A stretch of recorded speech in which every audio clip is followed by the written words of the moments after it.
France کے بعد Belgium اور نیدرلینڈ میں بھی یلو ویسٹ کے مظاہرے پھوٹ پڑے۔ گزشتہ دنوں نیدرلینڈ میں یلو ویسٹ تحریک سے وابستہ سینکڑوں مظاہرین پیدل مارچ کرنے لگے۔ انہوں نے تیل کی قیمتوں میں اضافے کے خلاف نعرے بازی بھی کی۔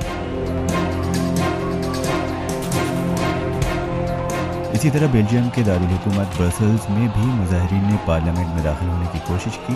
اس دوران مظاہرین اور فورسز میں شدید جھڑپیں ہوئی، جس کے بعد پولیس کی جانب سے مظاہرین کو منتشر کرنے کے لیے آنسو گیس اور واٹر کینن کا استعمال کرنا پڑا۔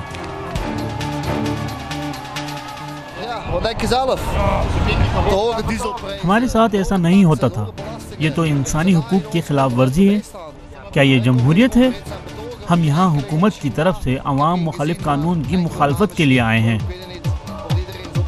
فرانس میں تقریباً ایک ماہ قبل سوشل میڈیا پلیٹ فارم پر یلو ویسٹ کے نام سے ایک تحریک شروع کی گئی۔ انتہائی قلیل عرصے میں لاکھوں حامی اس تحریک سے وابستہ ہو گئے، جن کے کال پر مظاہرین نے ملک کے اہم شاہراہوں اور سڑکوں کو بند کر دیا۔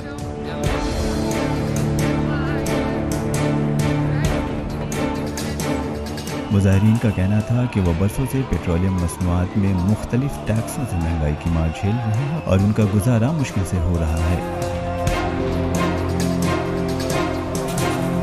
فرانس میں اکثر گاڑیاں ڈیزل سے چلتی ہیں اور گزشتہ ایک برس کے دوران ڈیزل کی قیمتوں میں 23% کا اضافہ ہوا ہے، جبکہ فرانسیسی حکومت کا کہنا ہے کہ پیٹرول اور ڈیزل پر اضافی ٹیکس کا اصل مقصد عوام پر بوجھ ڈالنا نہیں بلکہ ماحولیاتی آلودگی کو روکنا ہے۔